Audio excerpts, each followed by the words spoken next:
Hello, and welcome to Book Circle. I'm Earl Weinberg. This time we'll continue our reading of Tyler's Row by Miss Reed.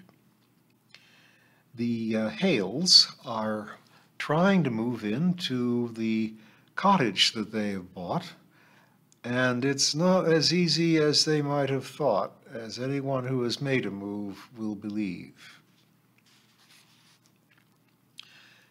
Autumn gales of unprecedented ferocity ripped away tarpaulins fixed over empty window frames and created more work at Tyler's Row. Copper piping and bathroom fittings left overnight in the empty cottage disappeared in the small hours and had to be replaced with infuriating difficulty.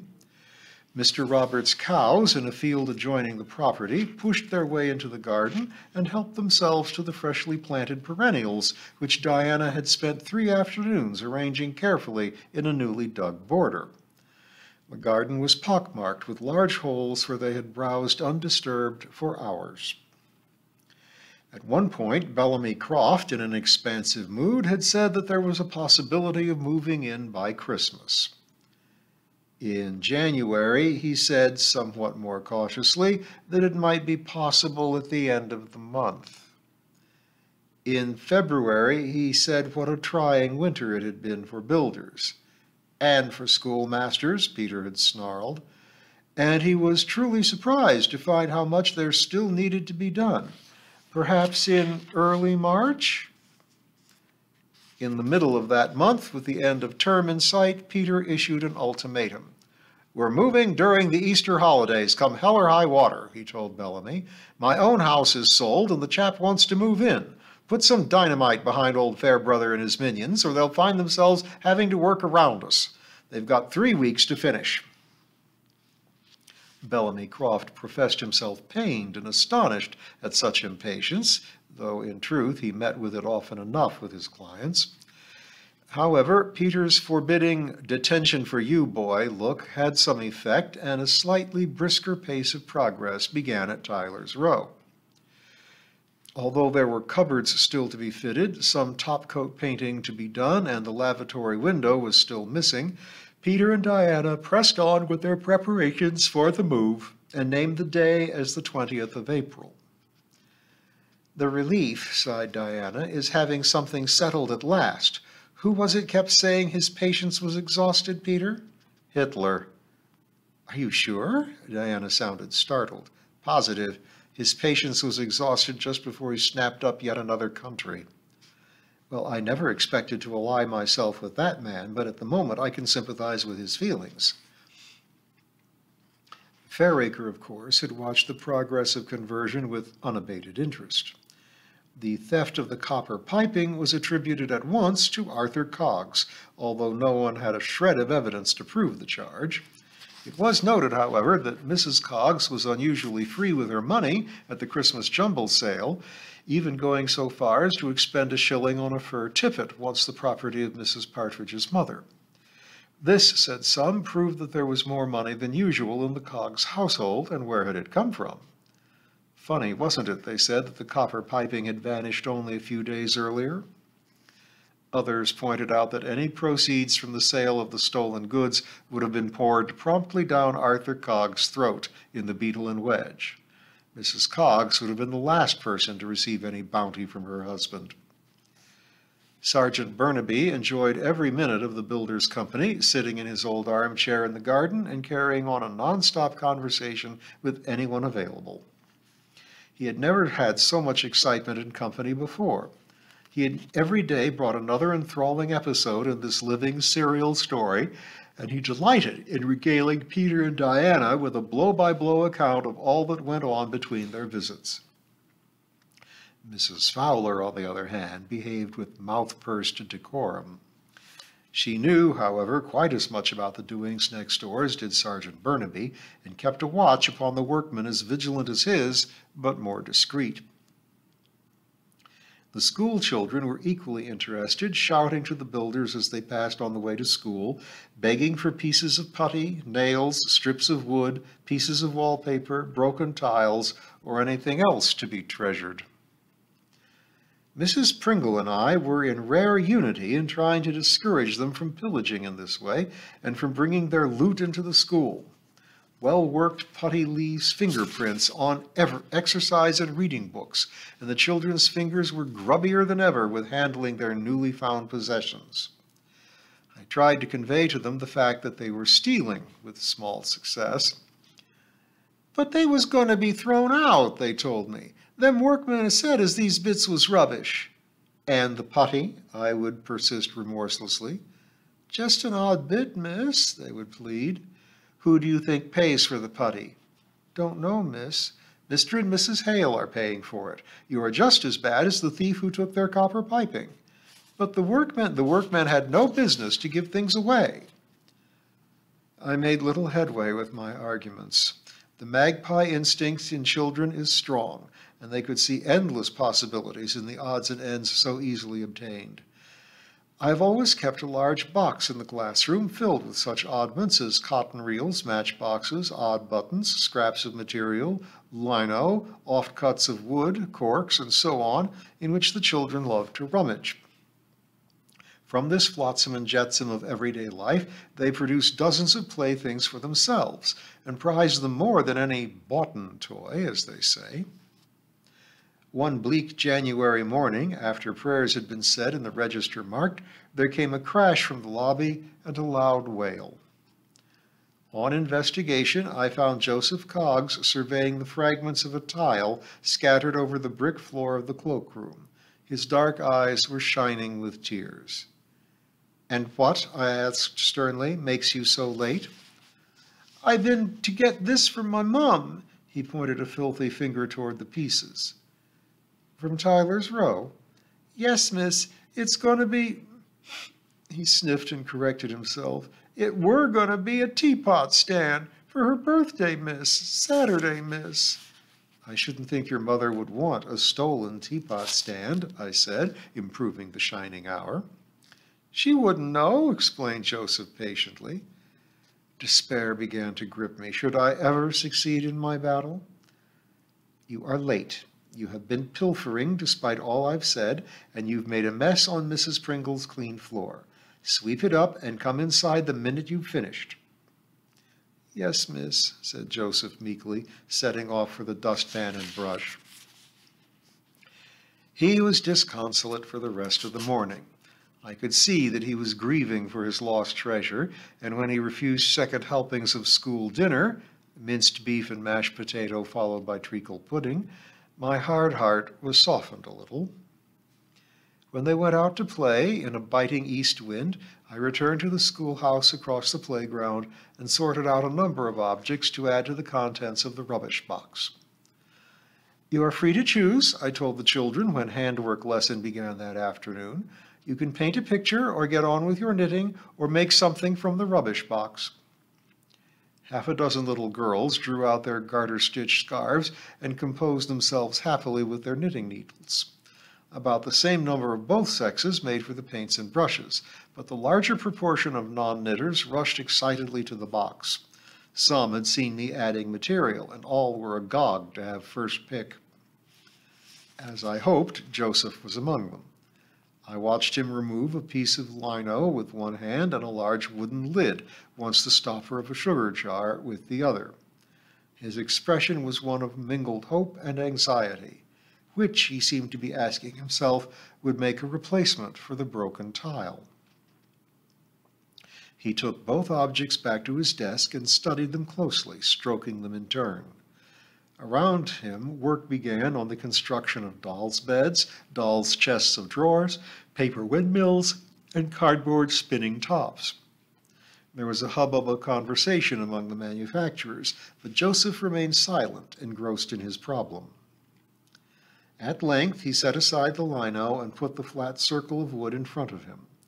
Then he went to the side table, which holds such necessary equipment as nails, paste, gum paper, string, and so on. He selected some squares of gummed paper, yellow, green, and red, returned to his desk, and cut out a number of bright stars. For the rest of the lesson, he stuck them on the lid in ever-diminishing circles. Despite the fingerprints, the result had a primitive gaiety, and it was good to see the child growing happier as the wood was covered. When the last star was in place, he sat and gazed at it enraptured. Then a thought struck him. He came to my desk. "Will them stars come off under a teapot?" "Not if you varnish them," I said. He made his way to the side table again without a word and tipped a little varnish into the old saucer kept for the purpose. When the lesson ended, the teapot stand was put on the piano to dry with all the other objects. "You've made some nice things," I told the children. "Are you pleased with your teapot stand, Joseph?" "Yes, miss. It's for my mum's birthday, miss. Come Saturday, miss." "And it's honestly come by," I said meaningly.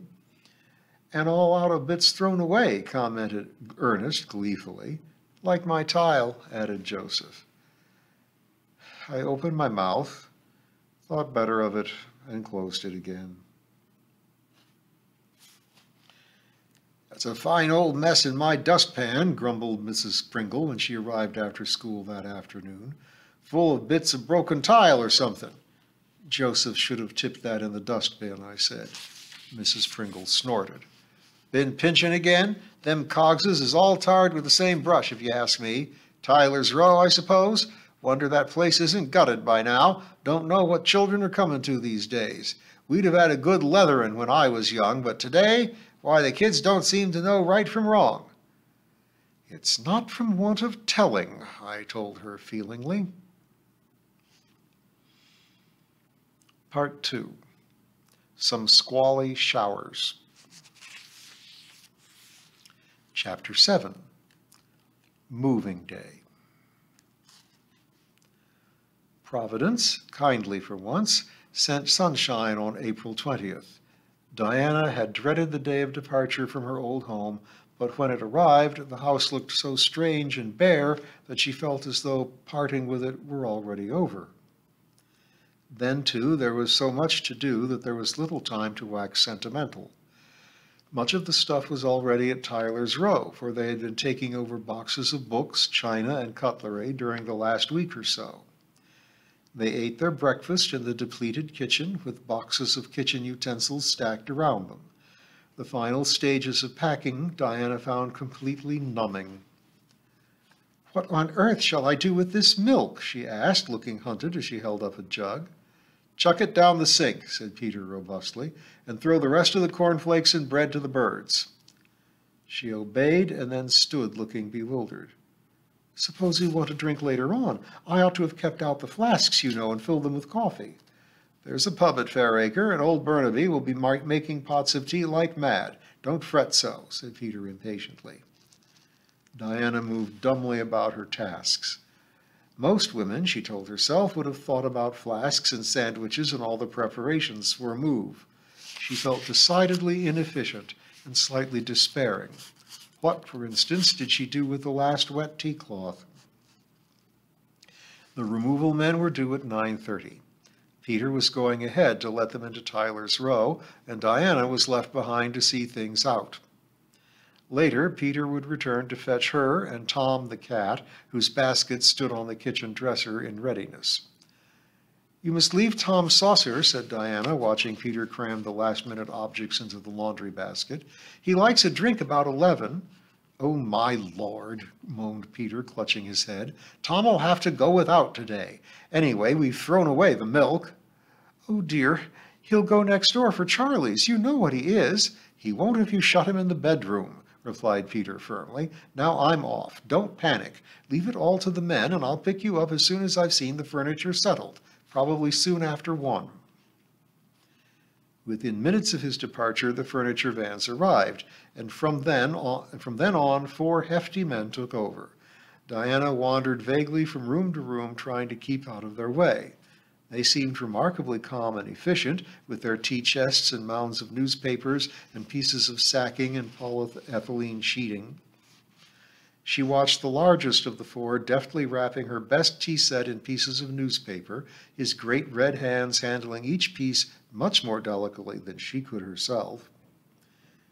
There was something very sad about uprooting all these things, worse in a way than uprooting oneself. A box of oddments left for the daily woman seemed particularly pathetic to Diana.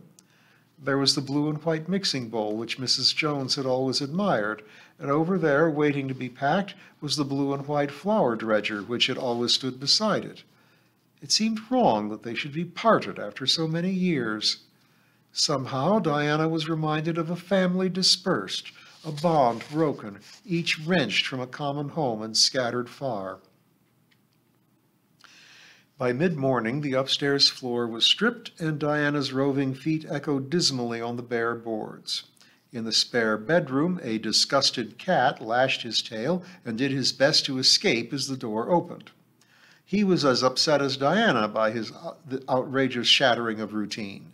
No after-breakfast stroll in the garden, no visiting of Charlie, the next-door Siamese, to polish off his breakfast, no mid-morning snack. It was enough to put a cat in a rage, and Tom indulged his fury to the utmost.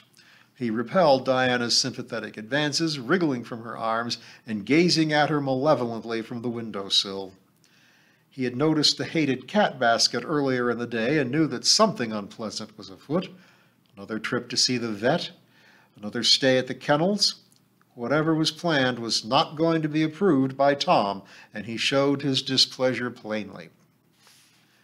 Diana left him to his sulking and went from bedroom to bedroom to make sure that nothing had been overlooked. The rooms, without the curtains, were amazingly light, and the walls seemed remarkably dirty. There were grubby lines where the chests of drawers and chairs had stood. There was even a patch on the wall above Peter's bed, where his head must have rested when he read at night. Diana had never noticed it before and thought the rooms looked startlingly seedy without their furnishings. The oddest things seemed to have come to light. Whose was this gray hairpin by the skirting board? She had never used a hairpin in her life, and certainly not a gray one. In the boys' old room, a china bead and a bayonet broken from a lead soldier glinted in the cracks of the floorboards. A papery butterfly clung to their window, and in a dark corner were a few minute shreds of paper which looked suspiciously like the work of a mouse.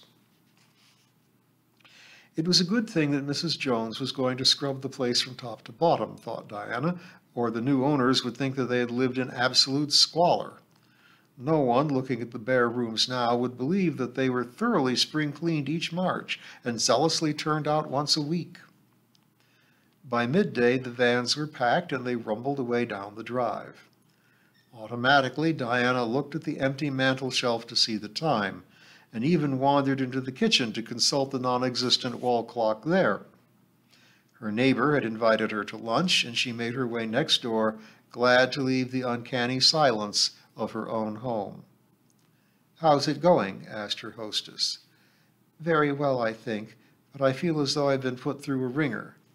"What you need is a meal," said her neighbor practically, leading the way. Over at Tyler's Row, the day grew more hectic as it advanced. Peter knew exactly how he wanted the unloading done and had given explicit directions about labeling the tea chests so that they could be taken to the right room without any delay. "Carpets down first," he had told Diana, "then cover them where the men will be treading and simply put each piece of furniture in its place as it's unpacked. It shouldn't take more than an hour."